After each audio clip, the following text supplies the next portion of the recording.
Assalamualaikum warahmatullahi wabarakatuh. Selamat datang kembali di channel Bisik Kelam.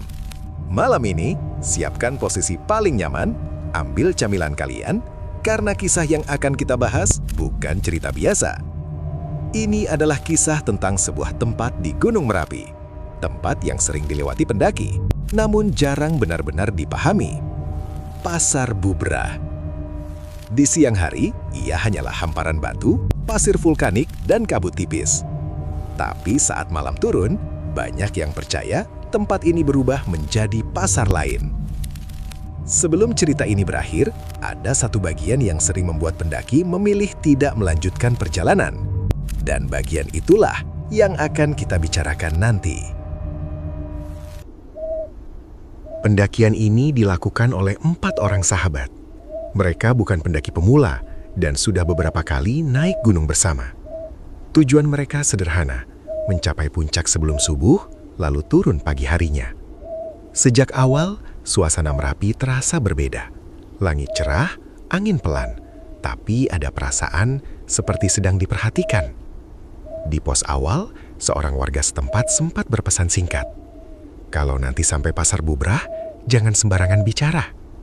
Tidak dijelaskan lebih jauh, dan seperti kebanyakan pendaki, pesan itu hanya dianggap formalitas. Semakin naik, vegetasi mulai jarang. Suara serangga menghilang satu persatu. Yang tersisa hanya langkah kaki dan suara napas sendiri. Salah satu dari mereka mulai mencium bau aneh, bukan bau belerang, melainkan aroma seperti kembang dan dupa basah. Tak lama kemudian, mereka melihat bayangan samar di jalur berpasir.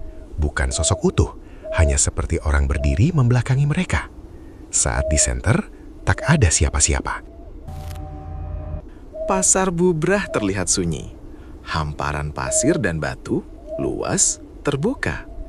Namun perasaan ramai justru semakin kuat. Pendaki sering bilang, di tempat ini, indera keenam bekerja lebih dulu daripada mata. Salah satu dari mereka mendengar suara orang menawar. Pelan, tidak jelas, tapi ritmenya seperti percakapan pasar. Yang lain melihat sosok-sosok duduk berkelompok, tidak menatap langsung.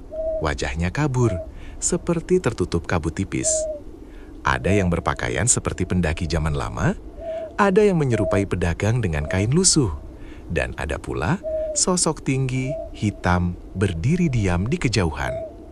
Yang paling membuat merinding, mereka semua tidak menimbulkan suara langkah. Saat salah satu pendaki tanpa sadar mengucap, "Ramai juga ya tempat ini." Angin langsung berhenti, dan suasana mendadak hening total.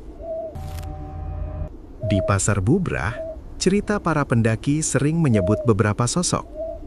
Sosok pria berpakaian lurik, duduk seperti pedagang tua. Perempuan berambut panjang, wajahnya tak pernah terlihat jelas. Makhluk tinggi hitam berdiri seperti penjaga batas. Anak kecil sering meminta ditemani turun. Dalam cerita ini, salah satu pendaki merasa tasnya ditarik pelan. Bukan kuat, tapi cukup untuk membuatnya berhenti.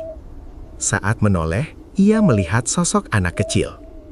Diam, menatap lurus.